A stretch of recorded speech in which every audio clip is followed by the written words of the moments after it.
I was mute. Okay, so you can hear me. Thank you.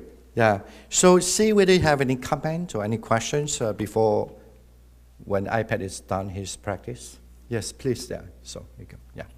One question I had is earlier you had mentioned that in the Diamond Sutra the word emptiness isn't. Thank you.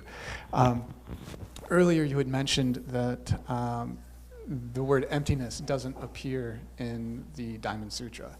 However, it seems to me that a lot of the ideas and teachings have a lot to do with the idea or concept of emptiness, even though that the term emptiness is not there. And I just wanted to verify that with you, that that is correct. Okay. Could I just explain that in a different way? Maybe just like what is what is the main difference between when you addressed a practice based on the emptiness or based on the Prajaparamita? Of course, I mean we know that the Madhyamika school came up after the the Nagarjunas when he write this the Zhonglun, the Madhyamika Shastra, right? So about the emptiness, and to his understanding that the ultimate or the highest understanding of the dependent origination is through the emptiness. Now think about that. Just now when we explained about the dependent origination as a dream, I didn't use the concept of emptiness. I talk about whether there's an essence, something called this swabhava, that meant that to really call the essence is whether how one reached the essence. Or even sometimes some people like to explain the Diamond Sutra with the Tathagata Garbha, in the Buddha nature. So almost like trying to tell you, ultimately you need to reach how to reach to the Buddha nature. Particularly, it's been interested in a certain type of Zen, which I understand is a later Zen, not really earlier Zen like Bodhidharma. So maybe. Anyway, there's a lot of dispute about those things. But I want to say it's different. So if I'm going to explain the dependent originations in that way, with the emptiness, so I would not say such a way saying that, okay, even though you could meditate on the triple, like 3 times, right? 3 temporal, the time, 3 times the past, the present, and the even. And you would start to also explain that as there's no such a thing called the 3 times and so forth. But that's not necessarily the Prajaparamita understanding. The Prajaparamita understanding, like a Diamond Sutra, trying to, as I say, there's an arguable many things because still it's a practice that came from different approach. But the Prajaparamita, the approach is no, you still can understand there's a temporal time. However, with the temporal time, you must understand it's a dream, like a dream, so that you are not going to hold on anything because that. So do you see the difference between the emptiness concept and the Prajaparamita concept? Yes. Yes. Yes, please. I think you also have a story. Yes. Yeah. Okay, I have a loud voice. I'm uncertain of the translation or the meaning of Tathagata. Yeah. Okay. Could you just explain what that is? Okay. Generally, the Tathagata in the Diamond Sutra, I do not think. I would not necessarily trying to elaborate more about what does a Tathagata mean. But sometimes the word Tathagata, especially in early Buddhism, sometimes it is just a title of the Buddha called Tathagata. So its a title is almost like the Buddha had many titles, right? One Tathagata, or he's the, like for example, he's the Arahant. He's also have a title Arahant because it shows me someone who cut off the reincarnation as an Arahant, someone most worthy to be offering, to be served, so-called Arahant. So those are titles just to show the quality of what the Buddha have. Now, Tathagata is one of the quality. Originally, the Tathagata, the word is mean Tatha Agata. Tatha means such way. Agata can be mean come or go. But it doesn't matter whether it come and go. It's usually, especially if you, the definition, what usually, to learn is to define the Tathagata as someone who passed out from the lineage, like a past lineage. So such a way they come or such a way they go. So it means that such a way, we believe that in the Buddhist understanding of cosmology, in this universe system, as the earth, as our, say the Buddha was, once he's been foreseen that he's going to be a future Buddha. So we will also, maybe when we have time, we might be addressed that a little bit on that topic as well. So at that time when he'd been addressed as a future Buddha, of course then he became up, so what we know the Buddha now 2,600 years ago. So I believe that in this earth we still have 25 Buddha past. So, and in other words, I mean, Buddhism believe this earth had much more civilization than before. So, and then there were almost like 25 civilizations gone already. So in this civilization that we have this so-called Sakyamuni Buddha. So, and that mostly the Buddha, how they attain become a Buddha is different from Arahant, because Arahant learn from other. And they also always have a kind of like, I don't want to sound like a determination, because Buddhism does not believe in the fate or determination. But it's like that. It's kind of like there's a kind of, every Buddha almost become, the past Buddha, how they become a Buddha, they have the same way almost like. For example, they must be has to go to forest. Arahant don't have to go to forest, but the Buddha has to go to forest. Definitely must have the life to have experience in the forest life. And also they must usually born from a very, very good family. Unfortunately, maybe now in the modern time in America, nobody like to hear that, you know. So, and then, you know, because the Buddha is a different person. He's not Arahant. Arahant is okay, you can born in any kind of family. But the Buddha has to be born in a very, very good family. And blah, blah, blah, blah, blah, blah, many, many other things. But then, and then also the way they attended enlightenment will be similar, because they were, in the past, they were cultivating the paramita for a long, long time. It's almost like you have a tree, you always give the best thing for the tree. You know, best milk, best way of attending one tree, and that tree, the fruit comes, you don't pluck the tree also, like become Arahant, you don't need to. You also keep on, you know, look after the tree, the fruit will become the most best, you know, the most rich, and they will ripen, it will just drop up by itself. So like that. So all the Buddha did the same way, because then this Buddha also follow what mostly the Buddha did the same way. That's why they have the name called the Tathagata. So the word means suchness they come. It means like the old Buddha, suchness they come. So become a Buddha like that. So culturally, when you address the word term Tathagata, it takes the connotation of mean, you are not just referring this Buddha, but referring, they have the past lineage like an old Buddha. So old Buddhas like that. Yeah. All right. Yeah, one more question. Yes. I don't need to talk about monkey, okay? Yeah. With the story. Yeah, sure. So I guess if I'm right, the Diamond Sutra is one of the most important, or one of the most important sutra in the Chan or Zen Buddhist tradition. But simultaneously, I mean, I noticed some school of Tibetan Buddhism, they were boasting for completeness of their literature. But on the other hand, I mean, I had an experience talking with some practitioners over in that school, and also looking up online. It sounds like only one school. I mean, obviously I'm not too complete probably, or only one school has few remote reference to this sutra. Is that true? Is that accurate? Or how, if that's true, how and why? I mean, how to explain it? Okay, first I don't think I need to caught up with that, what you're reading, but maybe I hope that I can make it short.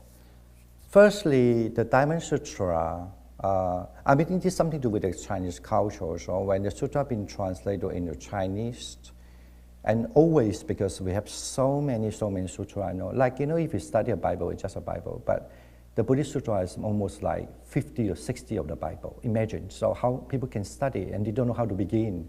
And we don't have it really like a so-called this kind of study put in the, you know, ordinary school, and nobody make like a textbook for you to. We never done that kind of job.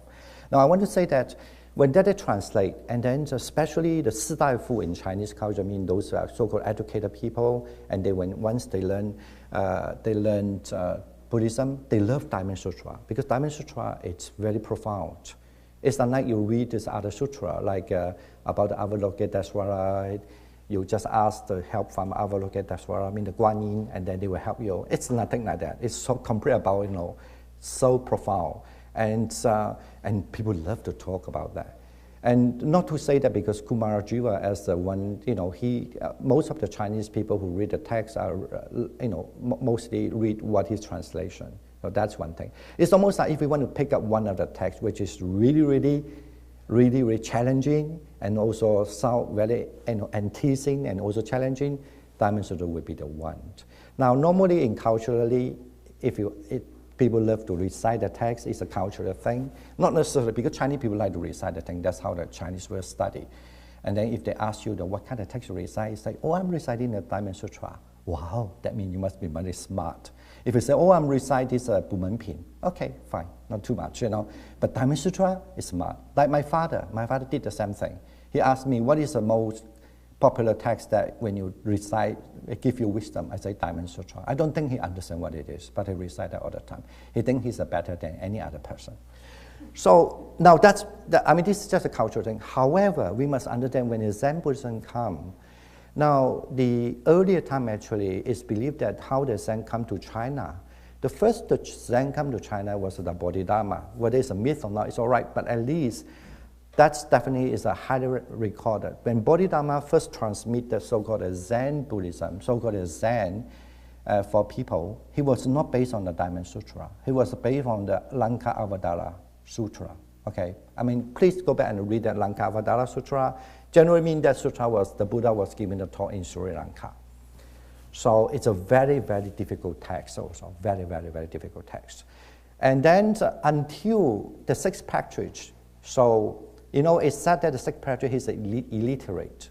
Even though whether he's illiterate or not, certainly he's not a scholar. That's 100% sure.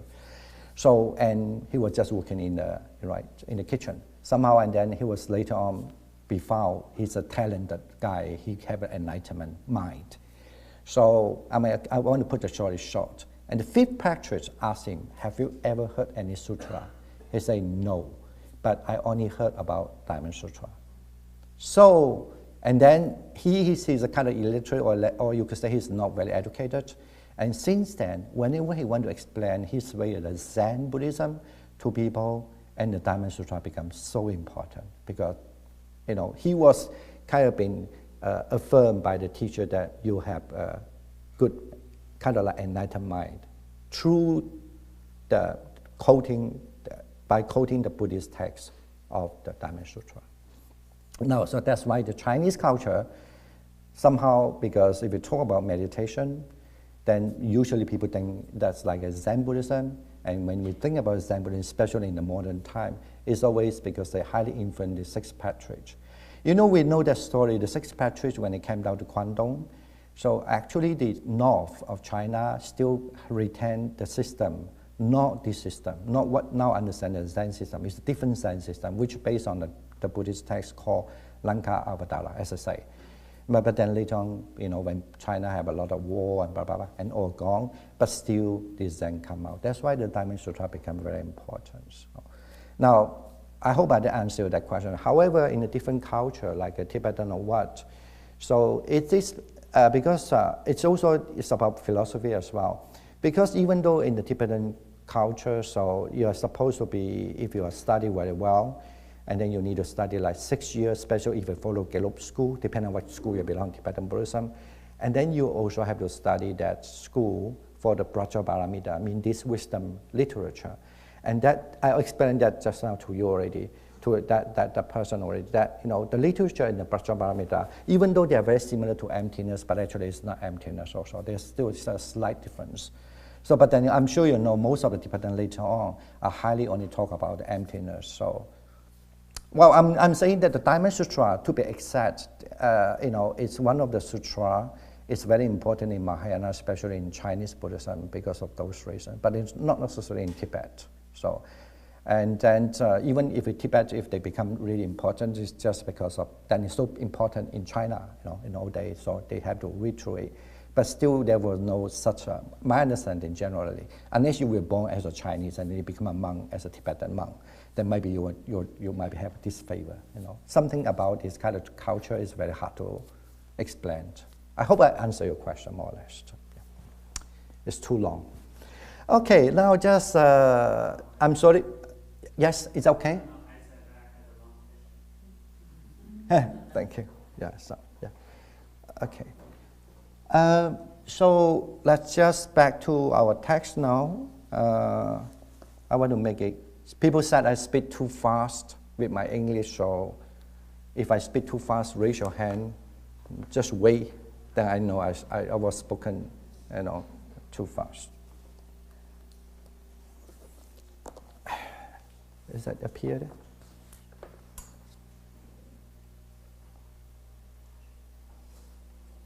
There's nothing. Are you sure that it's? I'll hit it now. It's okay.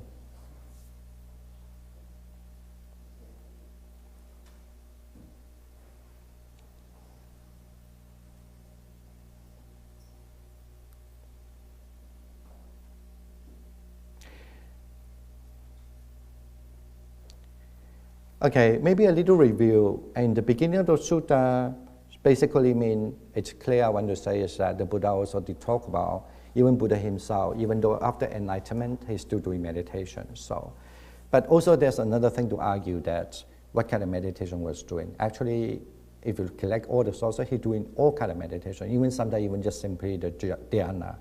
However, you also can argue that most of the time he was doing this Prajaparamita.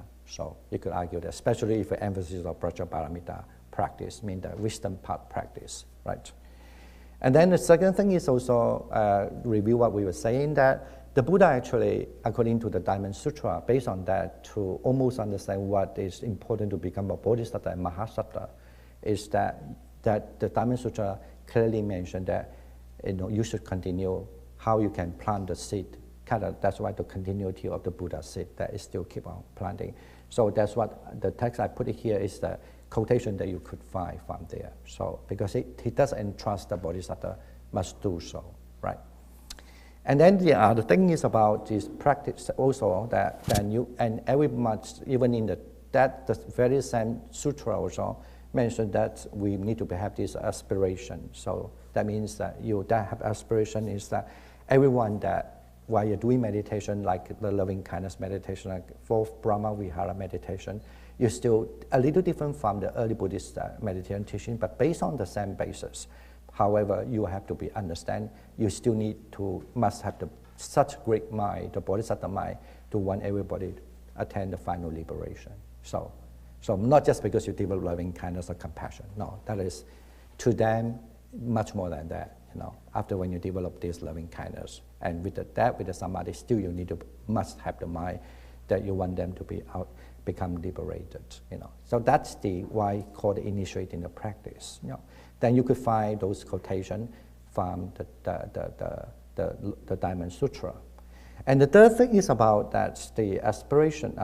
Then the third thing is about there, and then how you should, just like when you're doing a loving kindness meditation, like a Brahma Vihara meditation, how one then allow the mind to stay, where you should stay, what kind of thing you need to stay on.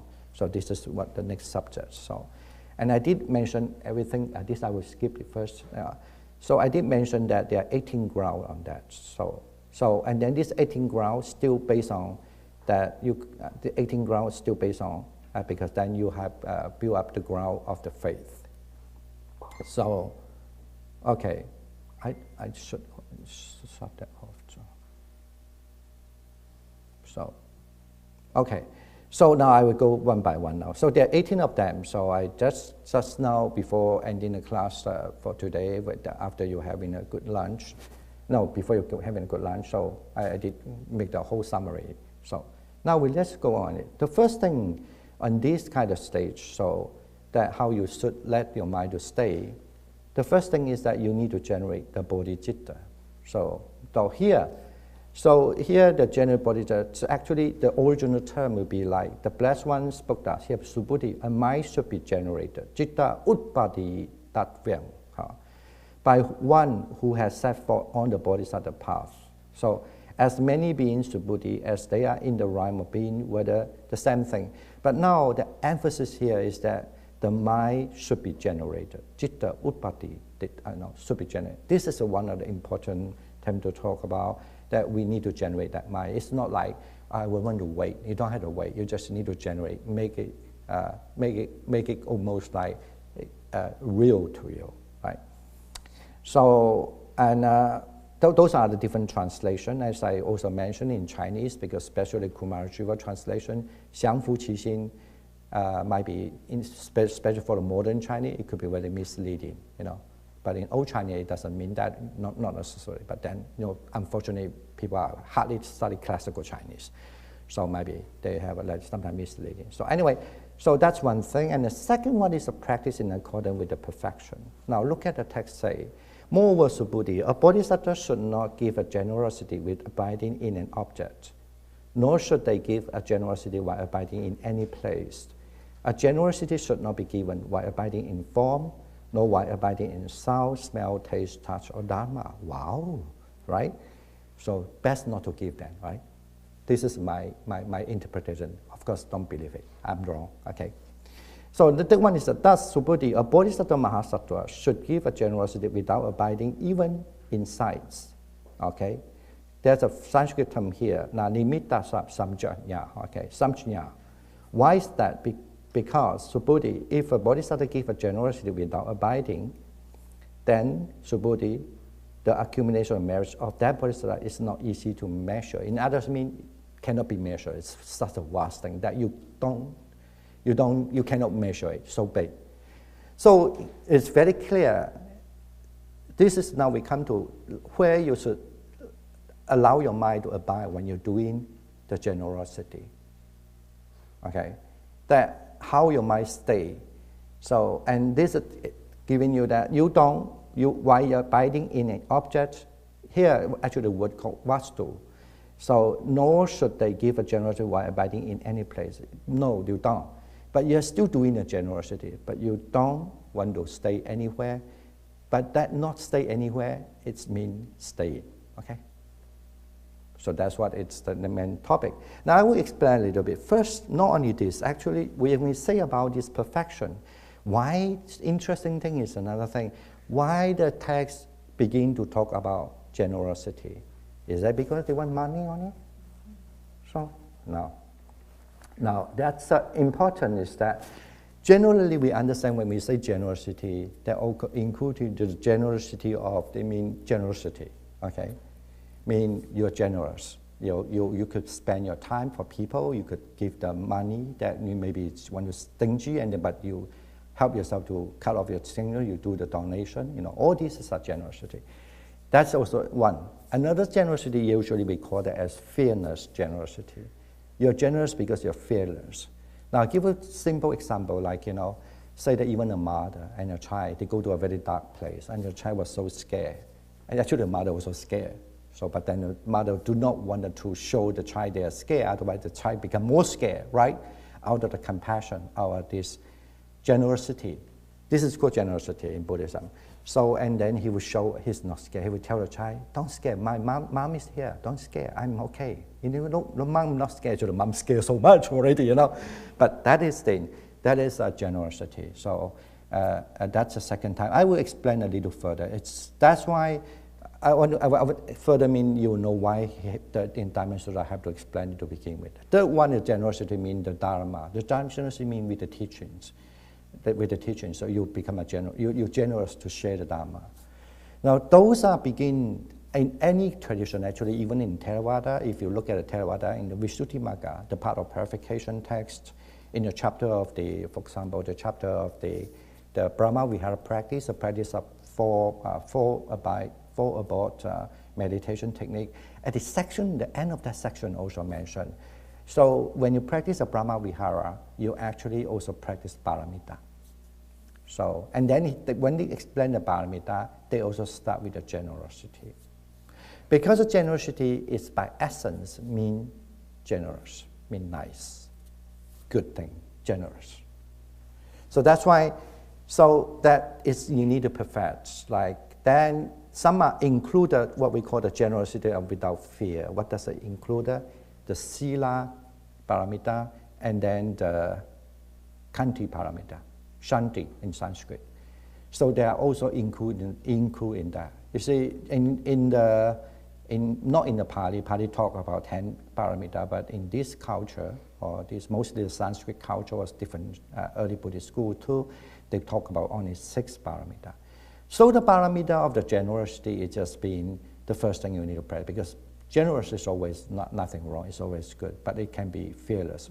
When it's so fearless, I also give the example already, one, but in terms of fearless, in terms of the paramita, it includes the sila. Why is it fearless? Because if you are virtue, when you practice a virtue, you should not be fear. Almost like you don't do anything wrong.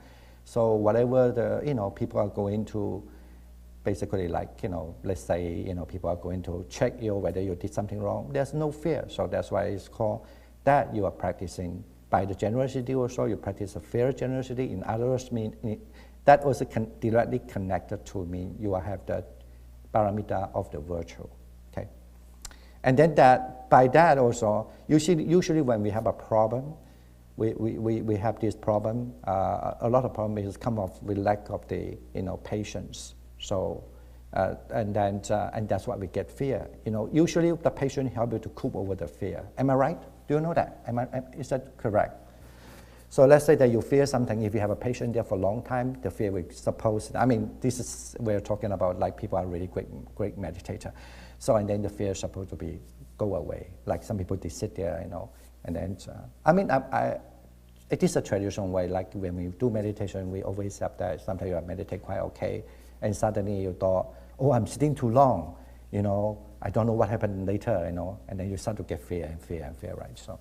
So that is also generous that by practicing the generosity also. That here the generosity refer not for the donation part or giving your time for others part, but it's in terms of the generosity of being, because you are practicing the patient paramita. So that is the way that we understand. And the last thing is about the paramita with regard to the Dhamma. So here we have the paramita of what we call this, the Vinaya, okay, the Vinaya, and the paramita of the jhana, and the paramita of the wisdom. All these belong to the Dharma, right? The what we call the Vinaya, and then what we call this paramita of the jhana, and then that.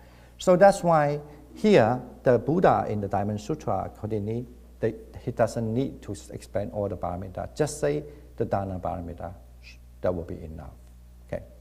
Because they include the 3 of them. Now, but in the text here, so how you should abide, so that you are while you practice paramita.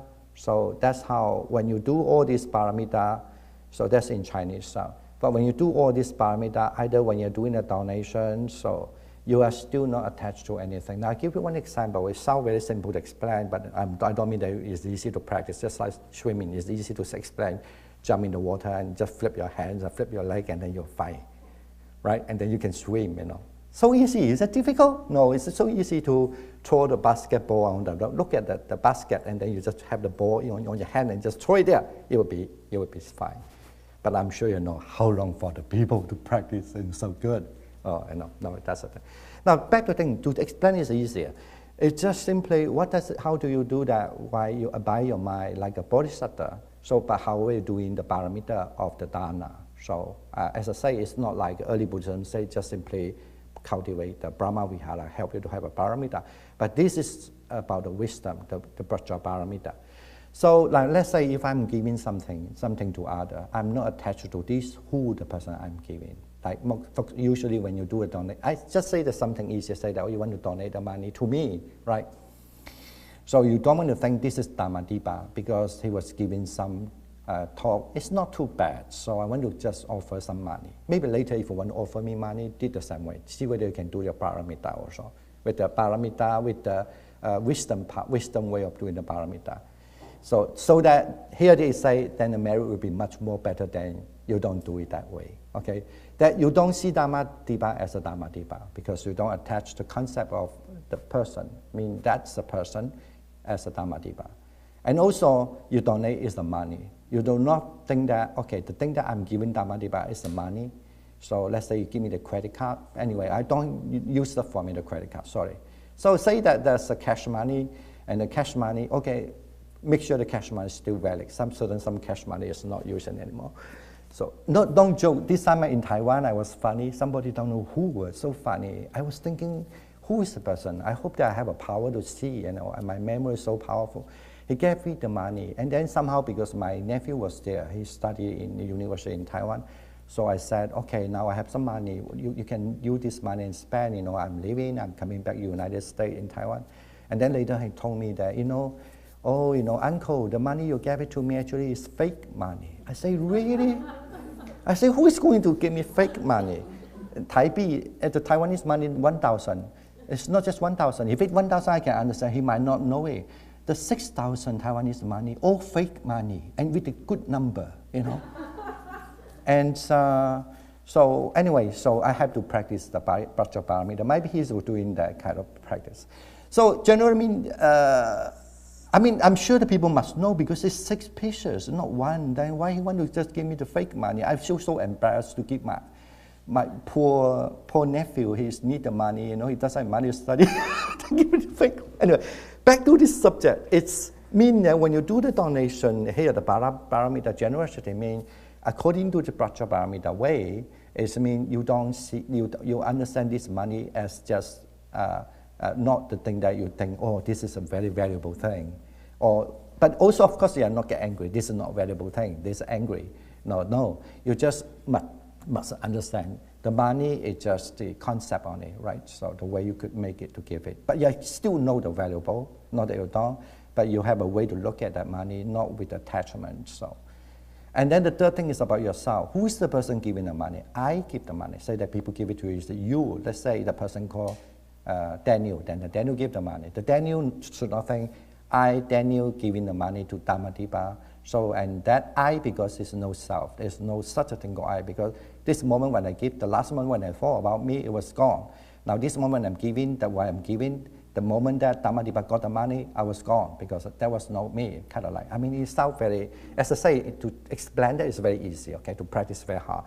So that's how they understand there's no such a thing called I, so given the money. So that's what it suggests in Diamond Sutra. Yes, you still have to practice Dana Paramita. This means the generosity, but if you want to have very, very powerful and like that, similar to one day you can become a Buddha, or like a Siddha Buddha, you need to practice the perfection all in such a way. Okay. So does it make a little clearer than you? Okay. So all right. So that's the whole text trying to explain in this way. Okay. And then the third thing, then the third one is that how you might to stay is to aspire to attain the form body. Okay. This is a little interesting. Actually, everything is interesting. So, just allow me just to settle out this thing first. See, I didn't miss anything. I don't think so. Yeah, these two are actually belong to that is a kind of like aspiring to. So being a Buddha, someone being wanted to be a Buddha. Here we said at the time what you should do already, but here, according to the text, you need to learn how to be aspiring to have the body, the Buddha body. That's called Rupakaya in the Pali. Everybody study Buddhism, they heard about that. The body of the body of the because in Buddha have 3 bodies, right? Dharmakaya, the body of the Dharma, and then the Rupakaya, the body of the form, and one more, Vimana body, Vimana Kaya, mean the body of transformation. Like, for example, it believed that the Buddha, he could be speaking here, and at the same time he has another body speaking in other places. So that is called Nimana Buddha. Nirmanakaya body. I mean, like a miracle body, a transformed body. So it's not Arahant can do, not all the Arahant can do this. Yes, they are, but not all. But the Buddha definitely have those powers. So that's why Buddha is always different. So, but then the Nirmanakaya is fine because Nirmanakaya also much to do with the supernatural power. Actually, I was online giving a talk about chapter 12 of the part of purification. This was first time I think people read it line by line to teach you how to perform miracle power. I'm not here saying to say in the practice they really can do it. I don't know because in those I refuse to learn those things. I'm joking. I'm not joking. It's true. The teacher said, "Do you want to learn that?" I said no because at that time I thought if I learn those things, if I go back to my country, I have many countries to go back anyway. So and those people look at the monk like I'm like a witch, right? And go, "Oh, I made a ghost come to me. Do you see my house have a ghost or not?" So then I become problem, right? My job is that. Or otherwise, then people would think that, "Oh, so why don't you perform a miracle for me so that I can heal my body?" To Buddhists understand, if I heal now, but your mind is not changing, it's useless. How many people get ill? They're so horrible. After they recover, they didn't change those things. They'll still be horrible the same way, right? So anyway, back to this. So I didn't learn it, but now I'm saying this is there. Definitely in the Buddhist concept, general belief that, yes, if you have the body, that Nirmanakaya sometime, even though it's not like a Buddha body called a transformed body, but you still, to the supernatural power, it's the believing, okay, that you can transform one body to many body, okay. If you want to read that, go back and read the text. So if you want to write some novel, go there. They have a very detailed teaching you how you should do it. Okay. Okay. Now back to this subject here, because they have to carry those culture, saying that aspiring to attain the form body. So that's why he says, Subhuti, what do you think? Should the Tathagata be seen through the accomplishment of characteristics in the Lakshana? Subhuti replied, no. So the Tathagata should not be seen through the accomplishment of characteristics. Why is that? Because the accomplishment characteristic that the Tathagata has spoken of is, in fact, not accomplishment characteristic. So, then the next one is actually the Buddha ask them how you should understand that as it's like an illusion. Now we did talk about that. Remember, in the earlier talks, the first talk, how you look at the illusion. Don't get confused. Basically, you must have the basic understanding first. I mean, someone who wanted to be a bodhisattva, they must aspire to have the body, accomplished body. The accomplished body means by through your practice of paramita, because you are doing paramita, you get 32 marks of the body, like a Buddha. Now that's also under tradition and belief that someone, if you want to be a Buddha, you must also have the Buddha body. Like me, the 32 marks. I know I cannot talk this in America. Hate me, people. Because everyone hope that now I do meditation and Zen, I become a Buddha. But unfortunately, if you really follow the traditional way, maybe you don't want that traditional, what it is, But that's my job, I study all this. Otherwise, I don't need to study. Just sit and okay, I'm a Buddha. I can just say it. But no, actually, to be enlightened one's fine. I mean, can be Arahant, to be a saint, okay. But to be Buddha, no. You must be also do a long time of paramita to have the perfect body. That's the thing. Now, a lot of people teach in Diamond Sutra, they teach differently. They will say, don't attach you to this body because those are attaching. So, and then it's not the right teaching. It's okay. As I say, I don't want to argue, but that's not necessarily the Bracha Paramita way of looking at it. I mean the wisdom way of looking at it. It can be emptiness way of looking at it, whatever way of looking at it, but definitely not. In the Bracha Paramita way, no, you still must aspire to have the body like a Buddha. However, you don't attach that idea. That's why we did talk that in the last chapter, in the earlier chapter. You still must have the aspiration, but with the aspiration, you're not attached to aspiration. You just have the aspiration. And you let your mind to stay with, that's the reason why in the sutra, reply in such a way, say, no, there's no, but then he's not denying that Buddha say that he has accomplished the perfect body, okay? And that's, okay. Now let's just move on a little bit, so we might have a little break. What time? I love break time. Oh, unfortunately, is that 1? What time is the break time? 1, oh, it's almost. let me finish one more, okay, sorry. And then not only because that Rupa Gaya, but it's also the Dharmakaya, okay. So when you look at the text, it say, so it said to the last one, will there be being in the future, in the final period, in the final age, in the final 500 years when the true Dharma is being corrupted, while present, who, when these words of Sutra are being spoken, will generate a perception of truth? And then Subodhi, they say, there will indeed be Bodhisattva, Mahasattva in the future, in the final period, in the final age, in the final 500 years, when the true Dharma is being corrupted, who will possess merit, Guna 1, moral conduct, Sila 1, and the wisdom, Prajna 1. This Bodhisattva will generate a perception of truth when these words of Sutra are being spoken. Now, what does it mean by the Dhamma body? You know, the Dhamma body generally means your body, because through your practice, your body becomes a Dhamma. It's almost like when you see a person, you say, who is that person? He's a musician. You cannot see the music. What does it mean he's a musician? He has a body of music, right? You know what I'm saying? Because he's been practiced. So, and he might be just simply so well, and then you just humming something, he immediately can play the performance for you. That is the body or the music. Now the Buddha is through the practice, he is the body of the Dharma. So that means the Dharma body. So when you have that the Dharma body, now we know that now the Buddha is not here now. We're going to say that also a little bit later.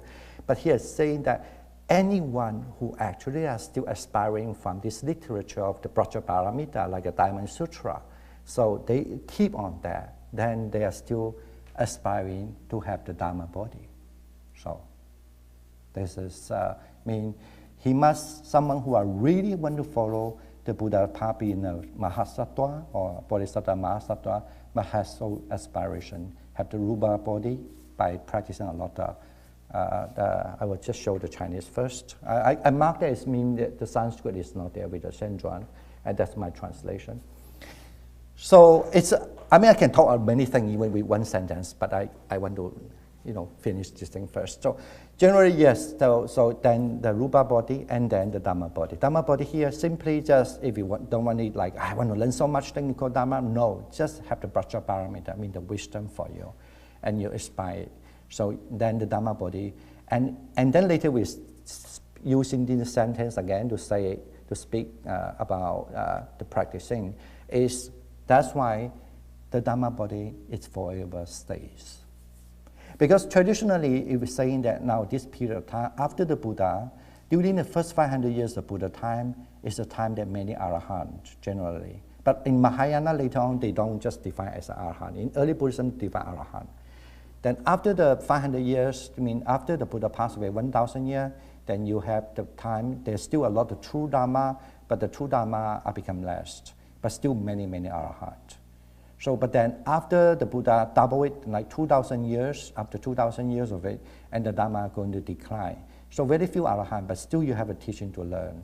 And after 2,000 years, what happened? No Dhamma. So, but now we know that we live in the world after 200 years, 2,000 years of the Buddha passed away. The Buddha passed away 2,600 years. So we are still learning the Dhamma. So now, and when this Prajaparamita was there, they also trying to solve one problem. The problem is that, of course, in some problem they solve that problem by saying that, because the 500 is just a simile mean 5,000. Some say that, or some say because there's 4 or 5 explanations. I'm not here to talk about that because it's a big, big topic. Generally mean people trying to justify that now the Dhamma still exists, right? It's okay, that's certainly, nobody like to hear that, okay, Dhamma gone already, right? Who like it, come on. So if I say that way now, all we need, this means we have coffee.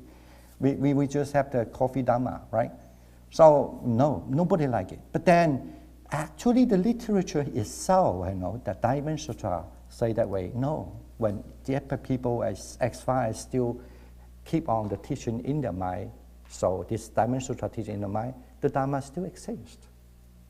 So even though it's been explained in such a way, say that the Dhamma should not be, and after those years it's be gone, then the Buddha said, no, don't think it that way. Because even, I've got this presume this we talk during the Buddha's time. After those time, the Dhamma is supposed to be disappear, but the Dhamma still stay, because as far as there's a Bodhisattva and Mahasattva, still remember those verses, how to have the wisdom practice. That's the Dhamma say. So 好 let me just have a break here. Thank you for your trying to stay awake. Okay, so have some coffee or something. Yeah, thank you. Yeah. All right. So just we come back at what time is it? Let's take a 5 minutes break. We come back at 2 o'clock. Okay. 10 minutes. I'm sorry.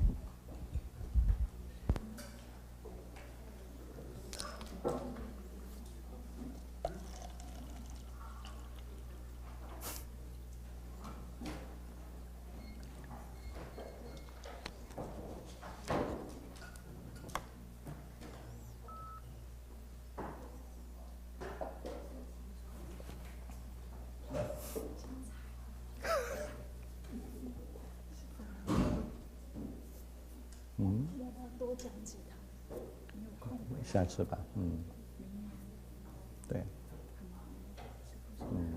是，这样好吗？解决你很多问题。哎，这个把它关掉。不是解决我很多问题，应该是说让我。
Okay, so please keep up your spirits, and then the last 40 minutes will be go like a fleeting, impermanent thing. So maybe you can also keep on practice your dream as well. So looking in the past, looking in the future, looking in the present moment is just like a dream. So why you're dreaming? Yeah. Okay, now, anyway, sorry about that. We have a little problem with my iPad. I don't know why, maybe it's too old. Anyway, it's battery gone. So now, just where we are now. So did we talk? Yeah, we didn't talk about it, sorry about it. So I want to wrap up everything in a quicker manner. So please, if I'm not going to explain it in detail, but at least I have some idea. So yes, after that, and then we are going to, after the two aspirations to be the Rupa Gaya, I mean the form body of the Buddha, and then the Dhamma Gaya of the Buddha. So, and then we are going to talk about, other thing is about, how you actually become antidote, you can able to be careful. For example, like, there were people who claiming that, according to the Diamond Sutra, saying that, okay, I attend the Sotapanna, Sakadagami, Anagami, and Arahant. So here it say that, can you say about that or not? And this, the literature, I mean this wisdom literature or Diamond Sutra as an example, so trying to tell you that when you claim that you have any attainment, in other words, you are not like a Buddha because you still have the proudness there, you have the pride there.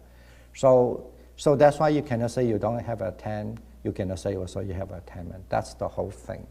So, but please, it doesn't mean that actually here, but there were some other people extreme that explain that mean like the Prajaparamita was denying it. Actually, Prajaparamita is not denying. The Prajaparamita just want them to become a bodhisattva.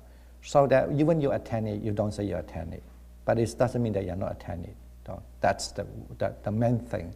It's about the Prajaparamita. So here he's not saying that they are law or what, no. It's just simply, they want either people who will attain, they can go on, have the Buddha seat. That's the reason why they mentioned that. So they come to that part is about that when someone claims they have that attainment, it's a pride there. So you need to check on that pride. Remember we say also the pride is almost like, in the early time we say that it's almost like the lamp, the fire. There's attachment, and then that you need to know that attachment still need to be cut off ultimately. That's also later on why the Mahayana, when they put at that point, it's almost like just a little dot, different between Arahant and the Buddha. Sometimes some Mahayana want to make a big thing, like a little dot become like a huge dot, right? But it was just a little tiny difference between the Buddha and Arahant. So you could say that it's according to the Buddha, or even the Bodhisattva, sometimes are greater than Arahant in some way because they don't have the pride, even the attainment that they have. So that's the argument is about. Now this is not about just argument and philosophy. It seems it's true also, because I believe I've seen some people they might have good attainment, but they can be like a Bodhisattva way, or they can be like, not necessarily Bodhisattva, like a much more attachment way, So yeah, I just want to say it. Now, so even that kind of attainment, even up to the point that become Arahant, or up to the point to become, Sotapanna and so forth, the same. As I say, I need to stress this point again. The Diamond Sutra didn't mean that there's no such attainment. Otherwise, he just say no such attainment. No, just saying that if you call that as attainment, it's also not correct. But but when there's attainment, it's also not attainment. So it's called attainment. So.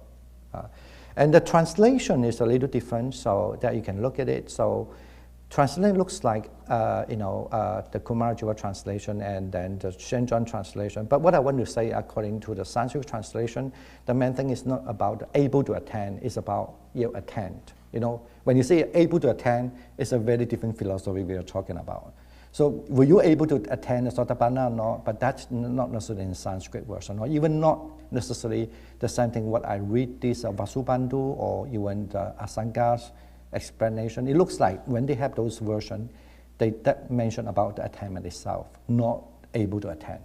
Okay, so I mean those are a little minor different. Those are for people who study, but that definitely will change us to understand the philosophy of what it means by the attainment too. Yeah. So, and the next thing is about not separate from the time of Buddha's appearance. So now, because it's very important, always everybody wish that they were born in the time the Buddha was attained, where the Buddha was appear. Then you have such good merit, you can learn directly from the Buddha. So here it's mostly trying to emphasize that even the Buddha himself, in the past, he was followed the Dipankara Buddha. The Dipankara Buddha was like, foreseeing him that he would become like the future Buddha. So actually even though he had that kind of good chance to meet the Dipankara Buddha who can give him, the forcing or the affirmation that he would be a Buddha one day, actually that itself saying that the whole time of the Buddha practice until even he became a Buddha, he was all the time with the Dipankara Buddha. So that's what he wants to understand. The way you understand that the time of the apparent Buddha, not with the time concept like what we think, okay, the 2,600 years ago, the Buddha passed away. So that you have to understand that, so say like he himself, because this text was presumed been written saying that he was the time he's still alive, right? I mean, alive being physical in this earth. So, and like that, so like we can give an example like almost like we talk about the Sakyamuni Buddha Sam, Then let's say that I was been in that 2,600 years or maybe I've been seeing a Sakyamuni Buddha, he's been telling me that I will be a Bodhisattva, so say that, okay. And then now, if I'm thinking about that, actually, the Buddha is always appear in me, So because it's the Dhamma, so that's why it's mean that, so you never really separate from the past Buddha. So because that your mind is still always with the Buddha. So then don't say, this is related to a little temporal thing. Don't think about the past Buddha giving that kind of, promise, but that promise is always, it's there. So that's another thing that is about in this, that you need to allow your mind to stay in such a way. This is how you keep on always staying with the Buddha. Now, and then purifying the Buddha's lens. So we can read that say a little bit. So I say, okay, good Subodha. Because Subodha is here, so I always call Subodha. So anyway, Subodhi, I remember countless kalpa in the past, even more than a countless kalpa before that. I served under Dipankara Tathagata, the Arahant, the perfect enlightenment. After that, I encountered 84 crosses of hundreds of thousands of Buddhas, and I served them all without failing in my duty. Subodhi, those sentient beings who after final 500 years of the Dhamma, in the time when the true Dhamma is about to end, will hold, recite, study, and widely explain, they will be cherished by me just as much, So that means that because why you want to, according to Dhamma Sutra, why you want to live in the land of the Buddha? Because you're able to serve the Buddha, so that you'll be having the great merit. So that while you're doing that, still keeping on reciting and all the Buddhist texts, though actually you are staying in the land of the Buddha.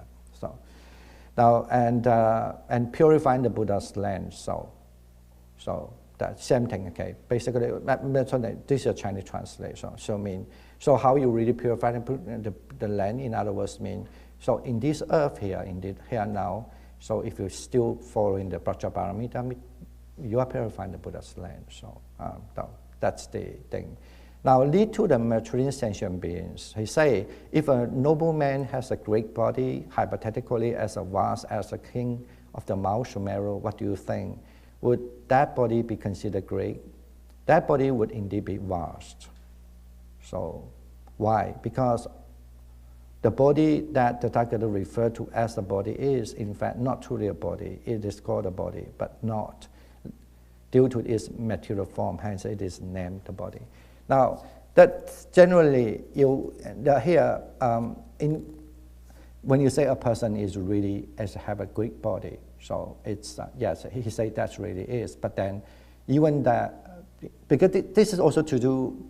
Before I will mention, when you're doing the dana paramita, the dana perfection, or all the perfection you are doing, some of perfection actually helping you look nicer.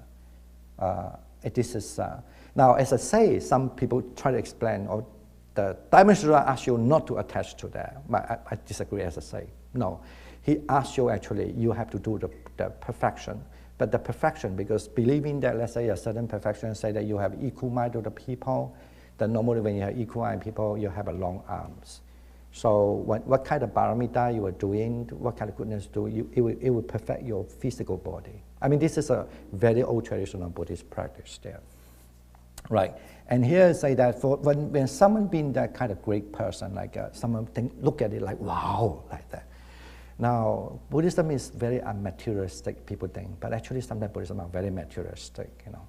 They like everything become very materialized, you know. But then at the same time, there's a problem they realize that also to do the practice of Buddhism. When that thing being materialized, if you don't take it carefully, a lot of attachment comes to you.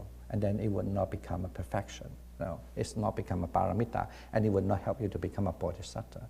That's why they certainly need to, you know, how the Buddha in the past, he didn't want to be arahant, and then he become a bodhisattva, mahasattva, and go on.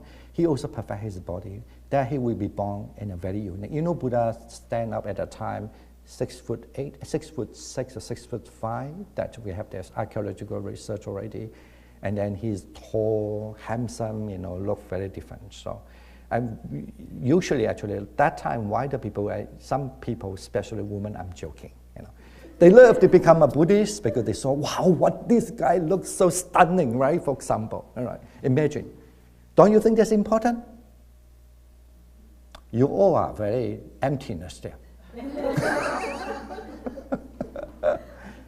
I mean, imagine it must be somewhat helpful, right? Imagine, right? And the traditionally say that to be a Buddha must have a lot of perfection that they practice paramita, they practice, so that they become a really look very different person, like that way. So, and then here, so you have to teach people how to be that, you know, but at the same time you don't attach to it. So you don't say, oh, I only look at the Greek person, like a Greek-looking people. You don't do that. You just admire that, but you also understand this not necessarily the Greek person in you. So you have a mind in the balance. So that's that's the Prajaparamita. I have many things to say, but I mean, as I said, the time is so short. But I like to just go through everything, and it will be. At least you have some idea when you look at Diamond Sutra. I can assure you, you change your way of looking at the Diamond Sutra again. So, and then when you say that this, and then you by distancing from external distraction from a discourse, right? Here it means when you are really practice a Prajaparamita, because that certainly in Buddhism also, it's not necessarily, this is not related to, it doesn't have to relate to non-Buddhist practice, but even the Buddhist teachings, there are so many different things. And it's also here according to Asanga understanding. So this sentence trying to say that makes your mind just only to focus the Prajaparamita, I mean the wisdom. Okay, so almost like when you look at the land, you know, in the river, that there are so many sand on the river.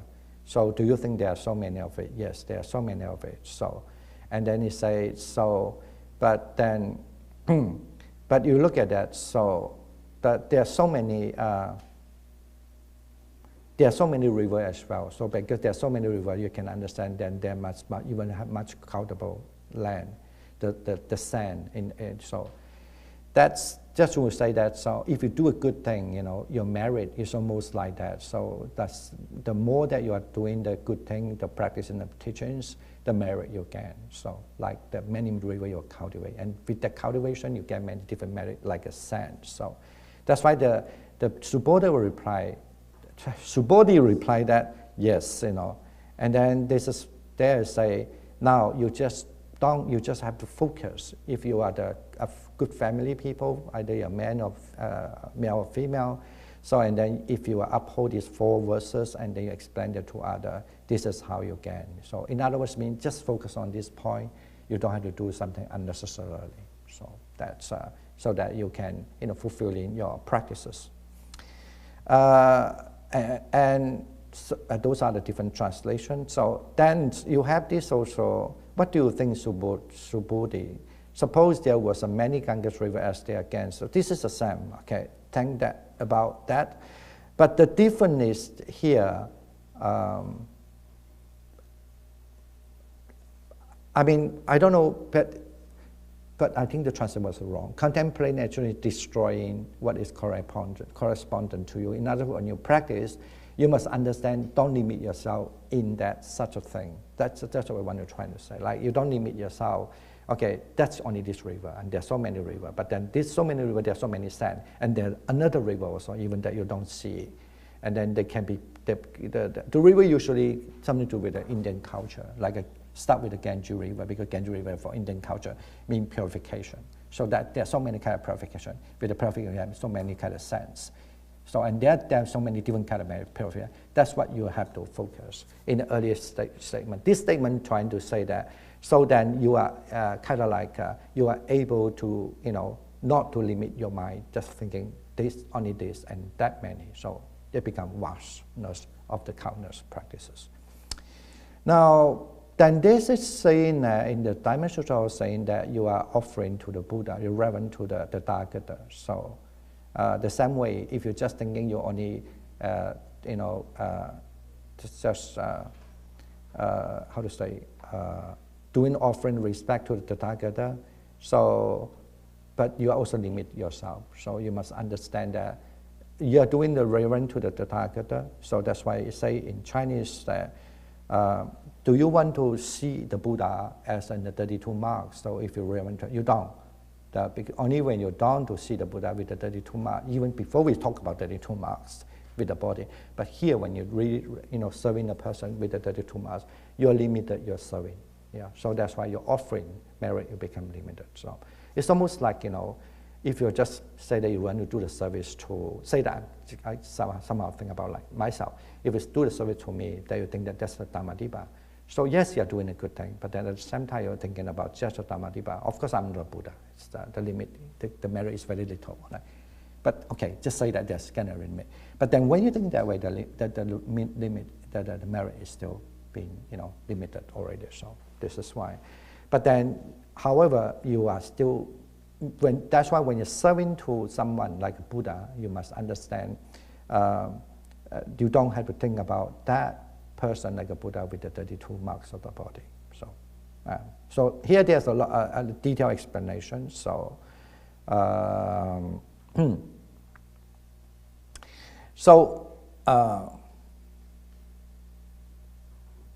so only when you're able to do the generosity, like dedication, that to the no such a body.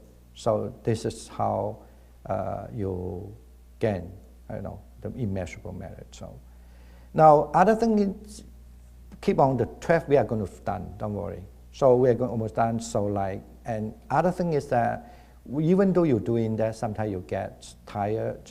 You get agitated a little bit, and then you get like you kind of like you cannot continue. So here is say. You have to be, you must be able to keep on, understand the teachings and explain the teaching to others, and then paying the right attention. So joy, I mean, in what kind of right time for you to pay attention, you should pay the attention to that. So, because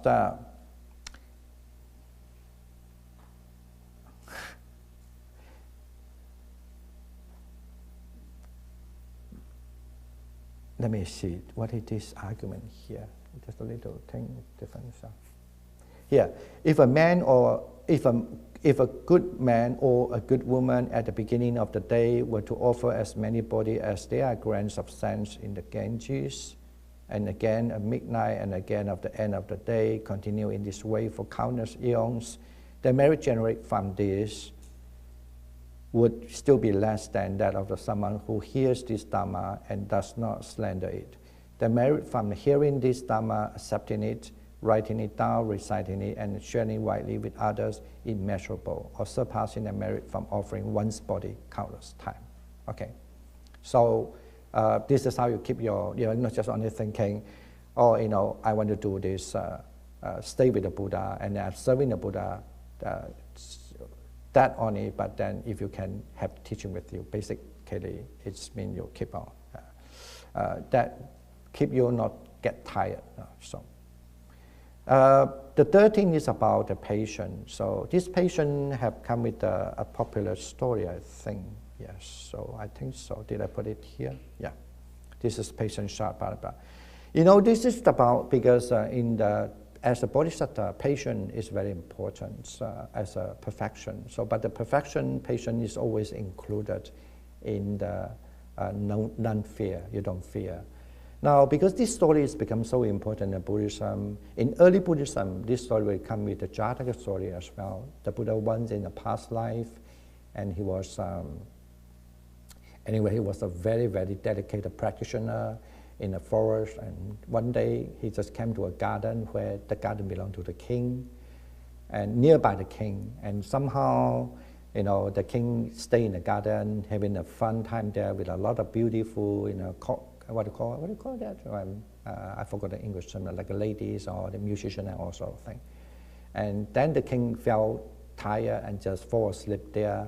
And all these kind of beautiful, you know, entertainers, and they were like thinking, like, why don't they just walk around in the garden? And then he saw there's one practitioner. So were there doing like a sage. I saw a sage. And they asked the sage about, you know, the teachings, and they were and the sage were giving them a very nice delivering the teachings, and they were pleasant.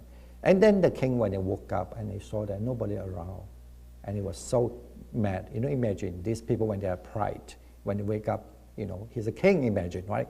Where are these people? What the heck? They all these people gone to? And then he just woke up with angry, and he saw. Unfortunately, he saw that all these entertainer women are surrounding with the handsome, you know, sage there. So of course he get more furious. So that's why he was going to her, and of course he was scolding this, you know, woman and thinking, you know, they were not right. And then he asked the sage, "What are you doing here?" You know, out of jealousy. So and then this sage is so funny, and he was so funny that he was killed later on. That he say, He said, "What are you doing?" He said, "I'm just doing my practice." And then the king asked him, "What kind of practice you're doing?" He said, "I'm practice patient." So, okay, you're training patient.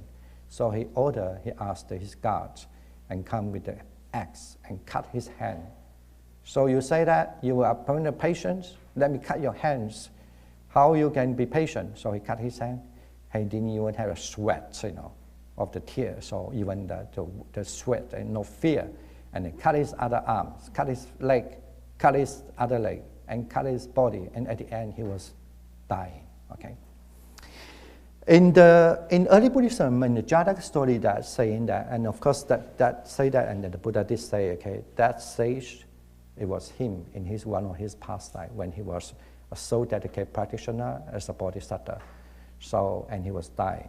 But according to the commentary in the Pali, in early Buddhism, he explained that why this, how this sage, such a powerful, even cut his body, he doesn't even shredding. Imagine, you know what I'm saying, right? Imagine even now nobody cut you, you are angry already. But imagine that somebody cut your body, and then up to even cut his whole body and he died. So he didn't even have an anger, one anger come up. He doesn't. So, and so that is, of course, this is also called the kanti paramita, I mean the patient, the perfection of the patient, the practice. So according to the Pali commentary say, he did that because actually he would not allow himself to have the mind of the anger. What we call the limita, mean that there's a kind of mind. I know this is a little detail, but I think it's important, I would say. You know, something like that. So he would not allow this kind of limit. I mean, he would not allow this side, the anger side comes up into him. That's why even that king cut him such a way, he just died. So he would not allow have the anger there. He knew this is a bad thing. Now, maybe you think this is a fancy, but I'd like to explain it more because I hope it will help you in the future practice, even a little bit. Okay. So it's like you know, imagine, let's say, that kind of side mean, for example, if you're a good friend, imagine that you have a good friend, always nice, but one day you discover the good friend says something bad behind you, you get angry, right? And then you call to your friend and you argue, and then after you told him that, I don't want to be a friend anymore. So it happened to me many times anyway. So So, and that's why I can say very vividly. And actually, then now next time when the people tell you, oh, have you seen, let's say that person is called, just say Bobo or Bobo, I just simply make up a name, BB, on a BB. I say, do you see BB? I met him, you know. Actually, when you think about BB, the anger comes, right? Because your mind have that side of the anger. You build it up that already. So it's a very subtle thing. And then say that even if the BB one day is without your invitation, it just come to your house, you get angry. So you saw that person, you get angry. You have, even the person didn't say anything. Even the person might buy you a gift, a big gift for you, and you still get angry, you know, because your mind have been infatuated with that side already of anger. So accordingly, in the Pali way, I understand, of course, you could do loving kindness, many things, and then to solve that problem. So because, solve that. For example, let's say the guy, if that BB, if he come to see me, he say, oh, Dhammadipa, I give you $1 billion, not 1 million. I mean, I don't care actually, to be honest. Billion, of course, my anger will go by that itself, right? So, and then that, from there onward, what he say about bad thing about me in the past doesn't matter, because the $1 billion is more important than what he say, right? So what happened is that when someone tell me, did you see BB? Oh, BB, where's BB? Where's BB, right? I know. Your mind, that describes the mind, no more anger side. The mind is only good side, because you know that's the way you understand the person. Okay, but what if then you found actually the $1 billion what I gave it to you later on actually are all stealing money? So, and then you have to be responsible to return the money, of course. Okay, I don't want to make the story complicated. I just want to ask you when you have a time to think about it. That's what our mind have to say, or without a side have to say. Okay, so that's what this traditional, they have that. But in the Diamond Sutra, he wanted to tell you, no, that was not the case. That's the difference in Diamond Sutra. The Diamond Sutra, I want to tell you, because at that time, actually the Buddha, he was a sage, and that thing happened to him. Why he could make it that when the king asked the guard to cut his body apart?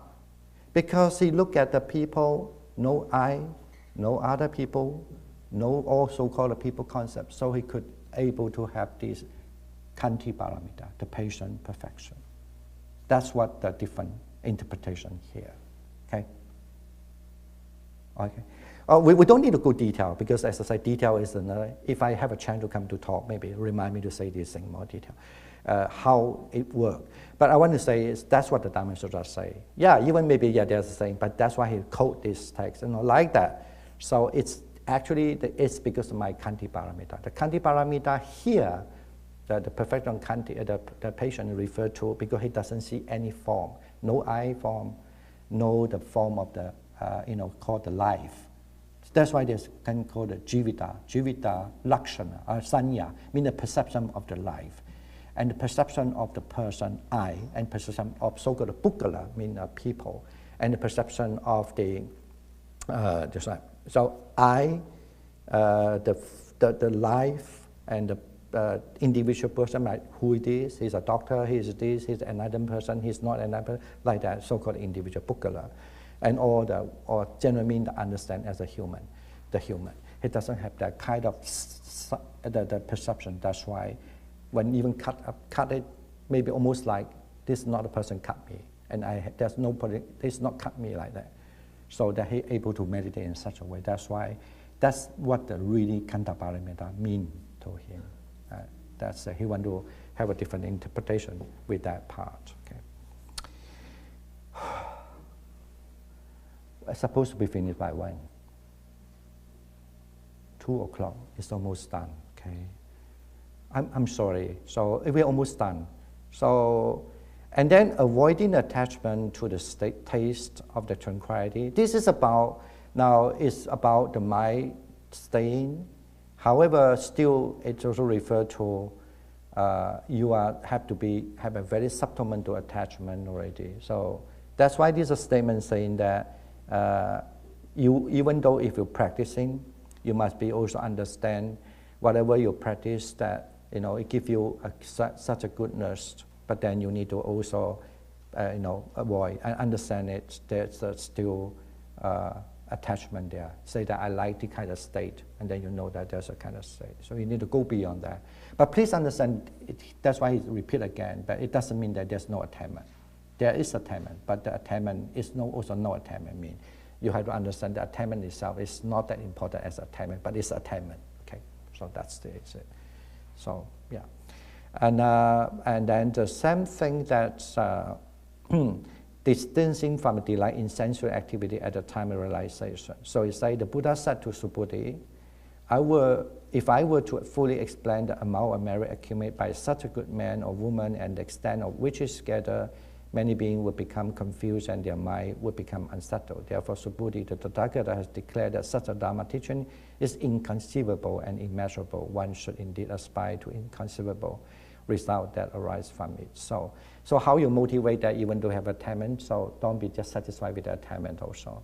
But then that's why, because attainment, it's so vast, so big that it becomes inconceivable. That's why motivate your, keep on, your practices. For example, like people have a jhana. But it doesn't mean that you are attached to the jhana, for example, like that. So it's a very relaxing way to how you keep on your Buddhahood, So now, the almost the last, not among here, is basically you also understand, like he was in the past, he was with the Dibangara. Can you say that I also get the Dharma from this Dibangara? But of course he also say, let me see what, I don't have a translation, sorry, this one, because finally, because when I started to chant it this way in the Sanskrit version, I don't have time to translate everything.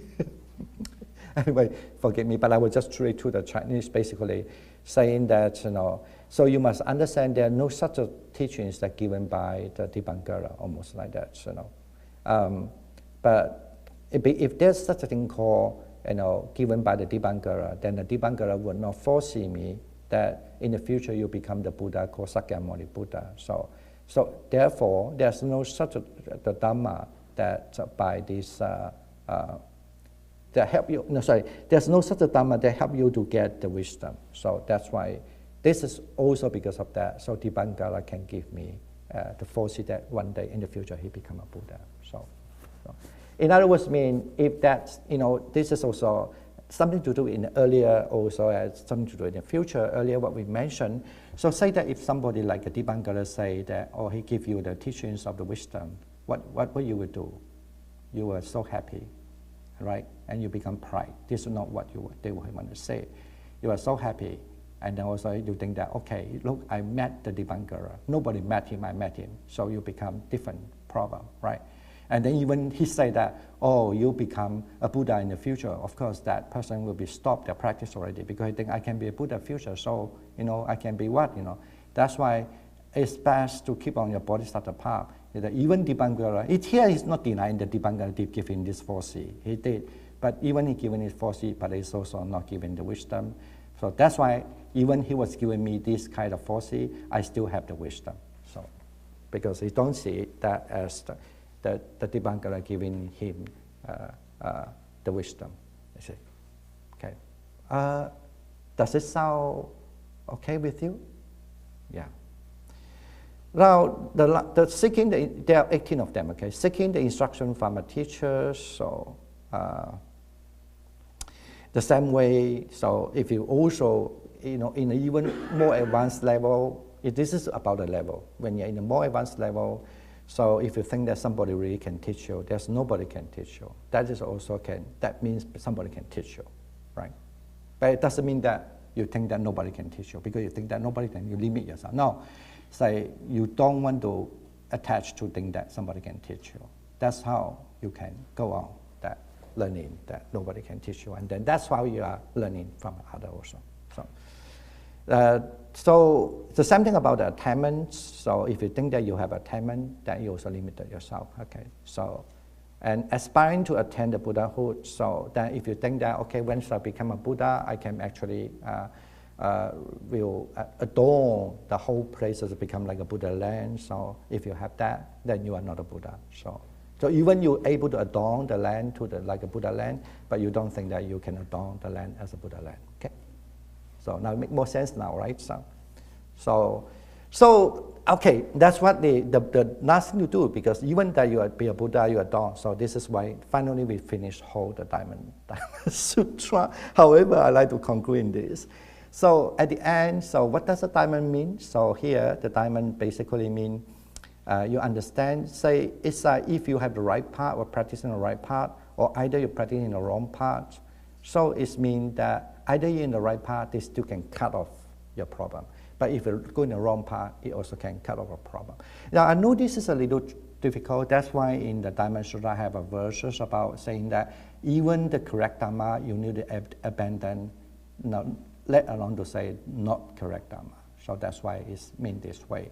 Mean the correct Dharma as the correct Dharma.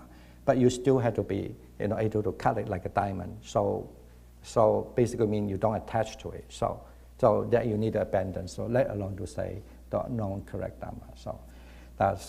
And the diamond usually here, Vajra refer to two characteristics, subtle and strength. And subtly refer to the wisdom as a cause, and the strength means the indestructible. Now please understand now, I hope that this talk gives you one final understanding. So that means, so this is why I want to say that the diamond here, why they use a diamond, there's a subtle. It's not deny any practice, but in the practice within, you also have a much more subtle way become powerful for your practice. So that's why then it becomes, this is the only way you become indestructible. So this is how I end my teaching. Thank you for all your attention. Thank you so much. Yeah. Yes, please open any question or any comments, and I will try my best. So, yes. Thank you. Okay. And I think you pretty much answered a lot of it, but it's just getting to the point of you talking about that, the subtle nature of approaching the practice, or the subtle nature of wanting to attain whatever it is that you want to attain, is that that is the part of the time that it is so very gentle, so very subtle, so very delicate, that line in between I want to do this and doing it, and then how do I attach myself, or the attachment of the desire.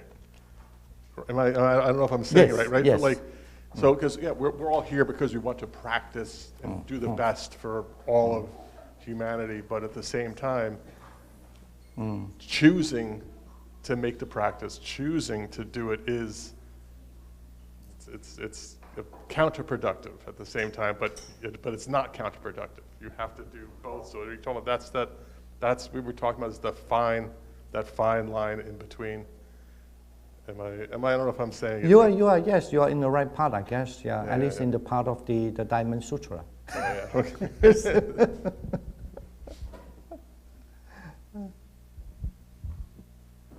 Thank you, yeah, thank you Anyone for that else? sharing, yes.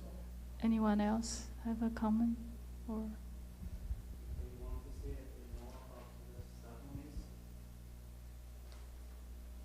So, can you?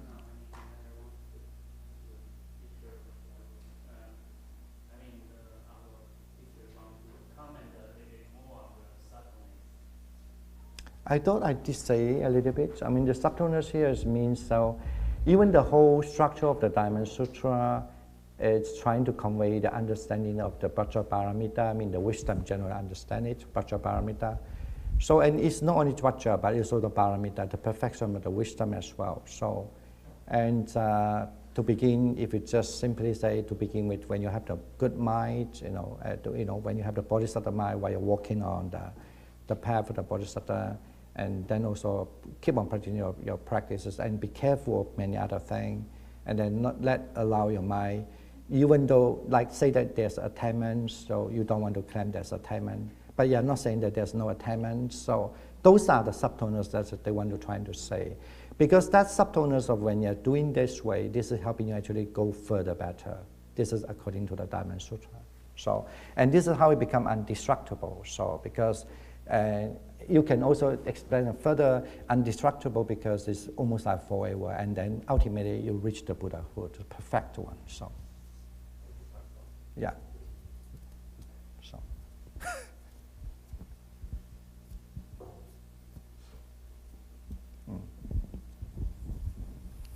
Okay, I have a few questions, but you can combine into one.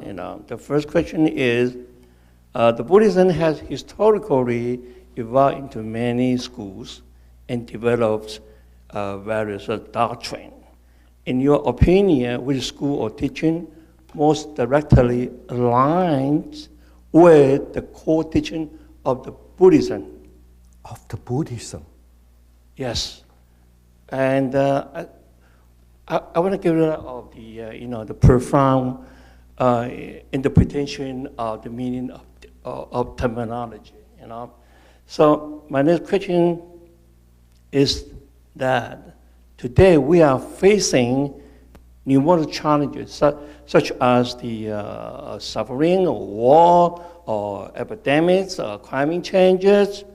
Okay, what are your thoughts on how Buddhism can help alleviate those kind of phenomena and the suffering they cause?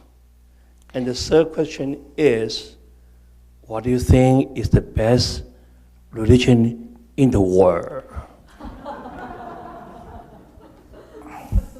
Okay, I'm not going to answer everything, but I just want to answer what I think is important at the moment, since we are talking about Diamond Sutra. That also somehow relate to some part of your question. I wouldn't say all.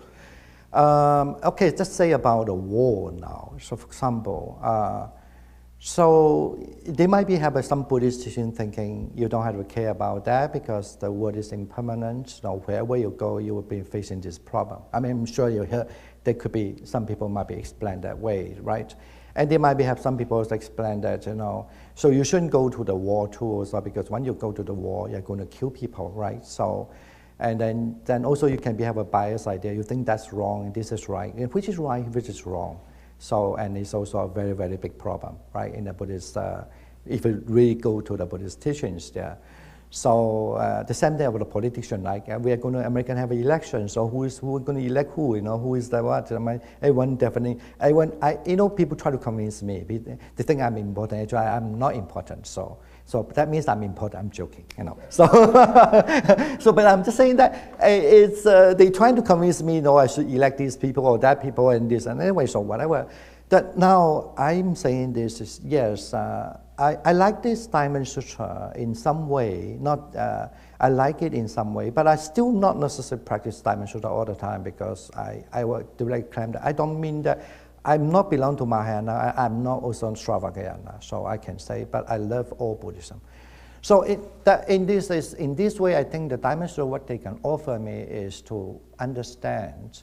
Say the war thing is about. Yes, if you think that you could do, because according to the Diamond Sutra's ethic, so that you should go to help people. So now this helping is a very big challenge because it could sometimes against your understanding the thing.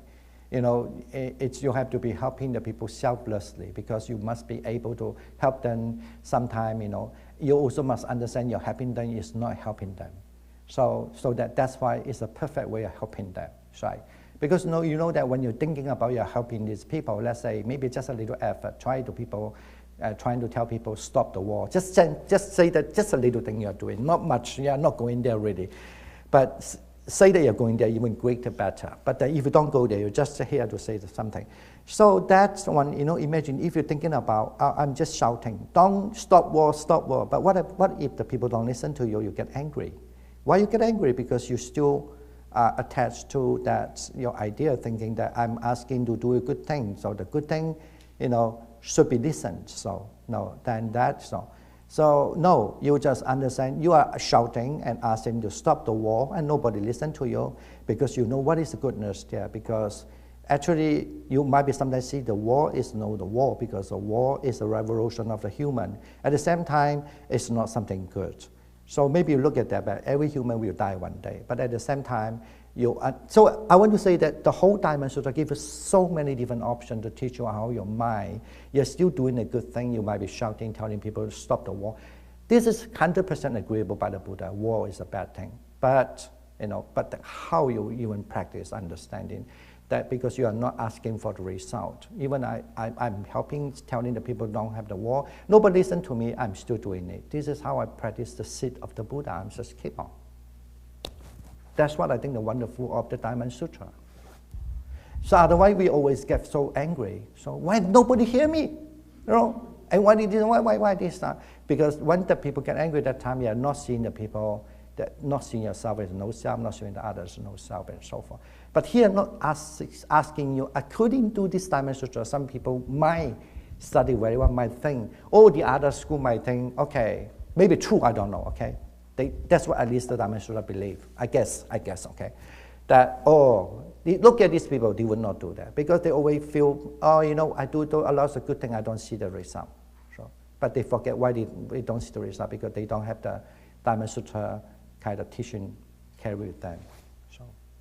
So did I somehow answer the question, hopefully? So I always think that all the Buddha teaching is wonderful. Maybe some people can argue sometimes, if you ask me the Diamond Sutra, I think it's wonderful in this way, you know, because I'm an abbot, I have a beautiful building, I was supposed to introduce anyway.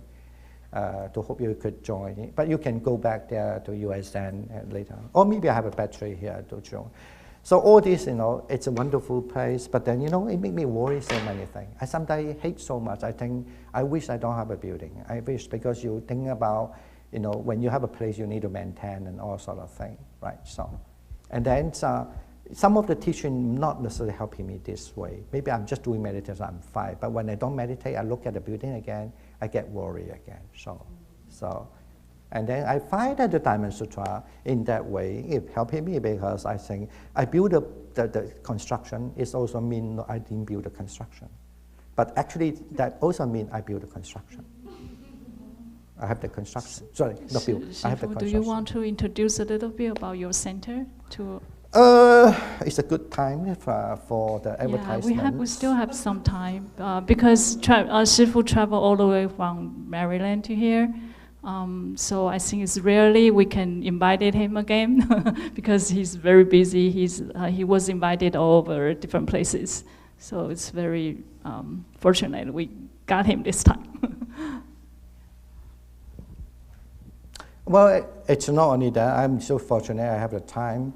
I normally don't talk this Mahayana text because, and I always limit myself again, you know, I think I'm mostly more in the Pali traditions, even though I read some, you know, Mahayana text. But I do see that, of course, there's a lot of Mahayana texts helping me, you know, for my practice as well. So, but then good that because in memory of the Sanjyajan, so that his favor in that, and he donated land and help the Buddhism build up this kind of thing, you know. You also can argue that there's no Sanjyajan as the way you think the Sanjyajan is. But there's a real existence of the Sanjyajan. So, because if you think that there's one Sanjyajan the way you think, and then you limit the power of the Sanjyajan, what he done for the marriage, right? The same thing. So that's the thing. And so then when they say that I give the topic of the Diamond Sutra, actually I have a lot of pressure because I hardly give this kind of talk in general. And actually, we invited him several times. Finally, he said yes this time. Yeah. And just want to express the deeply appreciate that Venerable Dhammadipa's dedication to compare various versions of the sutra, providing the context and offering such detailed explanations. It is rare to find a monk who has both a strong foundation in Theravada tradition and a profound understanding of the Mahayana teachings. Often the Mahayana Sutra can seem quite abstract, but after Venerable Dhammadipa's Theravada insights help to provide a clearer context and make the teachings more accessible. Thank you so much. I didn't pay you enough money for advertisements anyway. What? I'm sorry. I say I didn't pay you enough money for advertisement. So, no, but I think that's how people perceive it. I hope I will give just a second. I don't want to take people so long time because the internet doesn't work very well here. So I mean, to me, at least to this, I don't know why.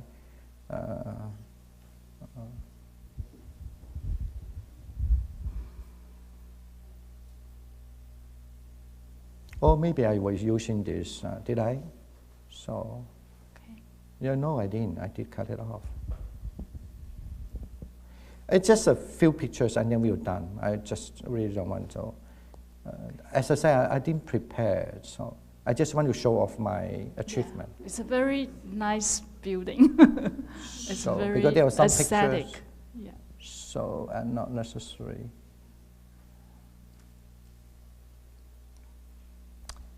Okay, I hope you won't mind. There's a mix of pictures here. Don't look at the other pictures. Because I couldn't open the website, even if I can, it's not much to see. Something should be supposed to appear? No?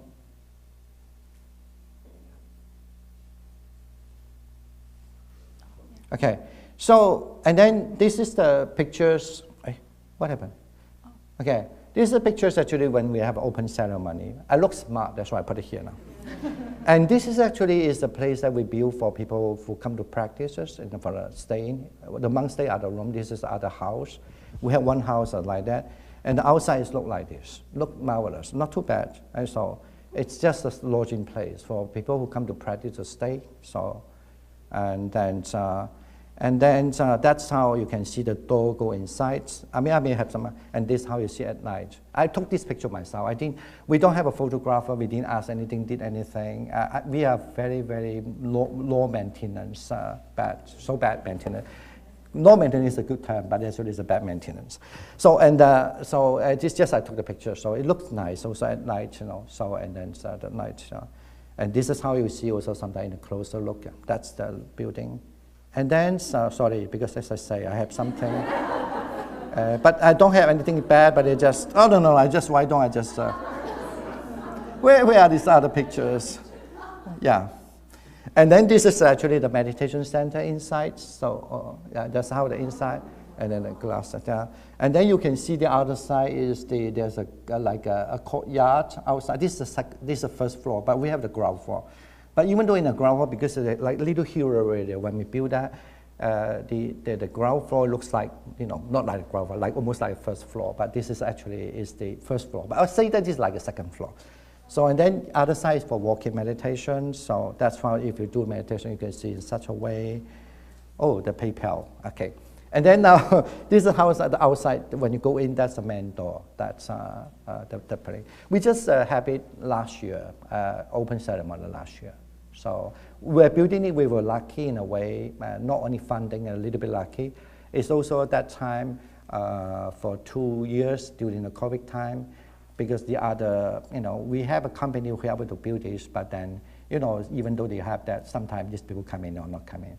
But luckily at that time, because it's a commercial land, so they're able to, people, according to Maryland's law, you can do anything during the COVID time, but the commercial land you can keep on. That's why we were lucky that we can finish by 2 years. Otherwise, sometime in America, the way of working is different, so that's the thing, okay.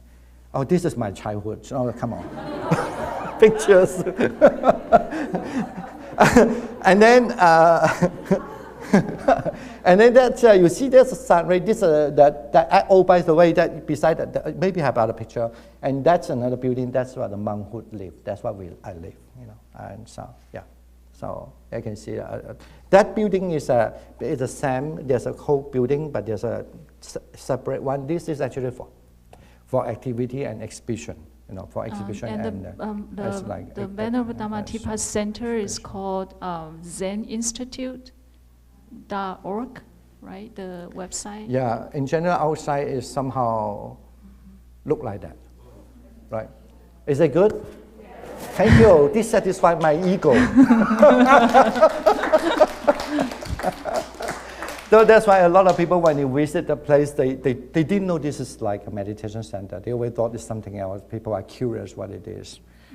But our advertisement didn't justify good enough. So yeah, that's how you can see the whole building, the two buildings, that building and that building. So if you from one angle, so yeah, I think that's it. And we do have a meditation activity. Your website is US Zen Center? USZen.org, yeah. USZen.org. Yeah. Okay. Yeah. So you can find information online if you have friends wants to learn Buddhism in Maryland or Washington D.C. area.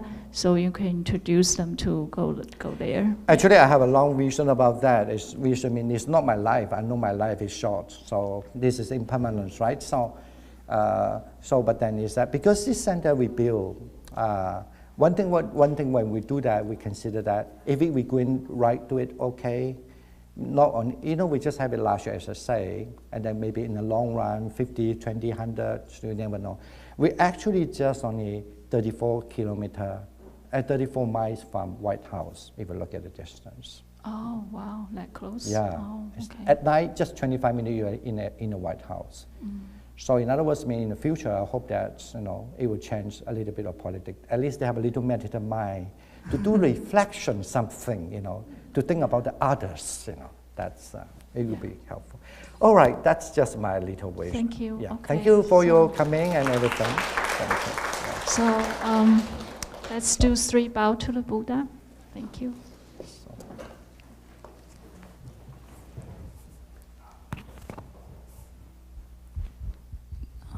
First bow. Second bow. Third bow. And thank you, Bhante. 1 bow. Thank you, Bhante. Thank you very much. Yeah. If you have some time, you can